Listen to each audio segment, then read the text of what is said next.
Kali ini saya akan membawakan materi yaitu organ-organ tubuh, salah satunya organ pernapasan. Organ pernapasan berfungsi untuk bernafas agar tetap hidup. Baiklah, yang pertama, pernapasan manusia bertujuan untuk memperoleh oksigen dari udara dan mengeluarkan gas sisa pembakaran dari dalam tubuh. Oksigen kita perlukan untuk membakar makanan yang kita peroleh dari hasil pencernaan yang diubah menjadi energi hidup. Baiklah teman-teman, untuk selanjutnya kita bahas tentang karbon dioksida.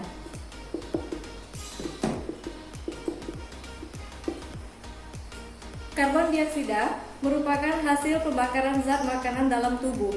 Karena merupakan zat sisa yang keberadaan dalam tubuh kita tidak diperlukan bahkan akan mengganggu, maka harus kita keluarkan saat kita bernafas.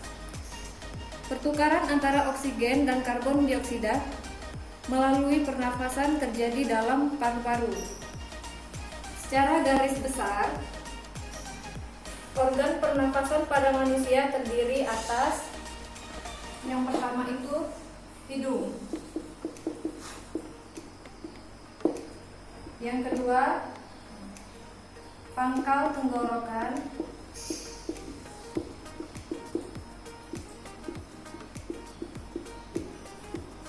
atau disebut faring. Yang ketiga, batang tenggorokan,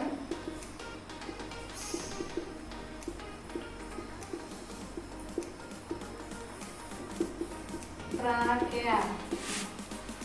Yang keempat, cabang batang tenggorokan,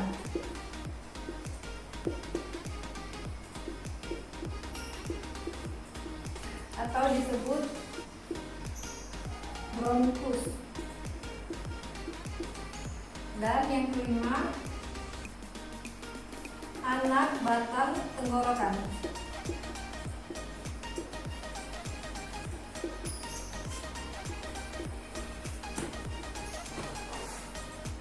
atau disebut bronkiolus.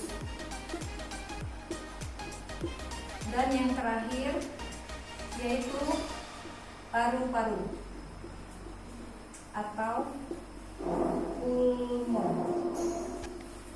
Baiklah teman-teman, di sini kita akan bahas satu persatu tentang sistem pernafasan, mulai dari hidung, pangkal tenggorokan, batang tenggorokan, cabang batang tenggorokan, dan anak batang tenggorokan serta paru-paru. Yang pertama, hidung. Hidung merupakan organ pernapasan yang langsung berhubungan dengan udara luar.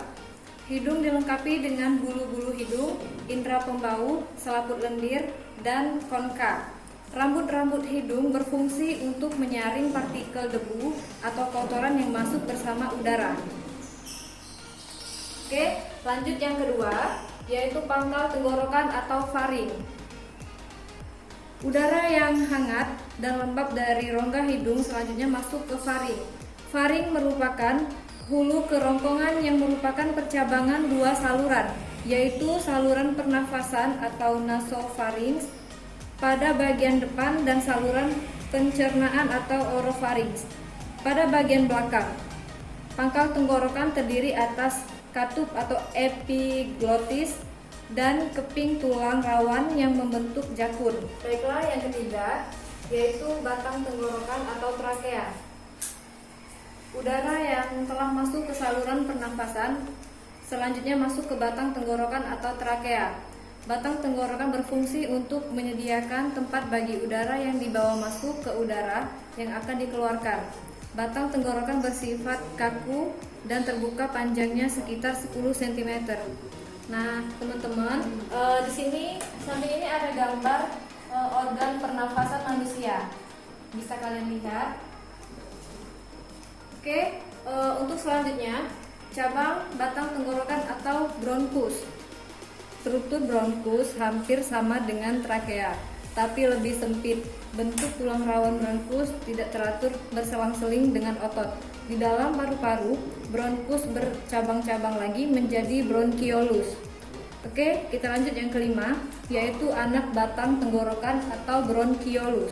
Bronkiolus merupakan percabangan dari bronkus Jumlah dari bronkiolus sesuai dengan jumlah lobus pada paru-paru.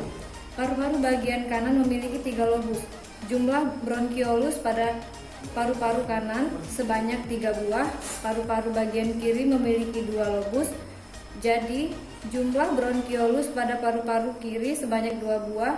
Pada ujung-ujung bronkiolus terdapat gelombang-gelombang yang sangat kecil dan berdinding tipis yang disebut alveolus atau jamak. Alveolus tersebut hanya dapat dilihat dengan mikroskop. Dan yang terakhir yaitu paru-paru atau pulmo. Paru-paru merupakan alat pernapasan utama. Paru-paru terbagi menjadi 2 bagian, yaitu paru-paru kanan atau pulmodoxter yang terdiri atas 3 lobus dan paru-paru kiri atau pulmo sinister yang terdiri atas 2 lobus. Paru-paru dibungkus oleh selaput rangkap 2 yang disebut pleura. Pleura berupa kantung tertutup yang berisi cairan limfa. Pleura berfungsi melindungi paru-paru dari gesekan saat mengembang dan mengempis. Di dalam paru-paru terdapat bronkiolus, alveolus, dan pembuluh darah jaringan paru-paru berpori seperti spons dan elastis. Oke, sekian materi untuk hari ini tentang sistem organ pernapasan manusia. Untuk teman-teman yang mau bertanya, silahkan klik di kolom komentar ya. Jangan lupa like and subscribe. Terima kasih. Wassalamualaikum warahmatullahi wabarakatuh.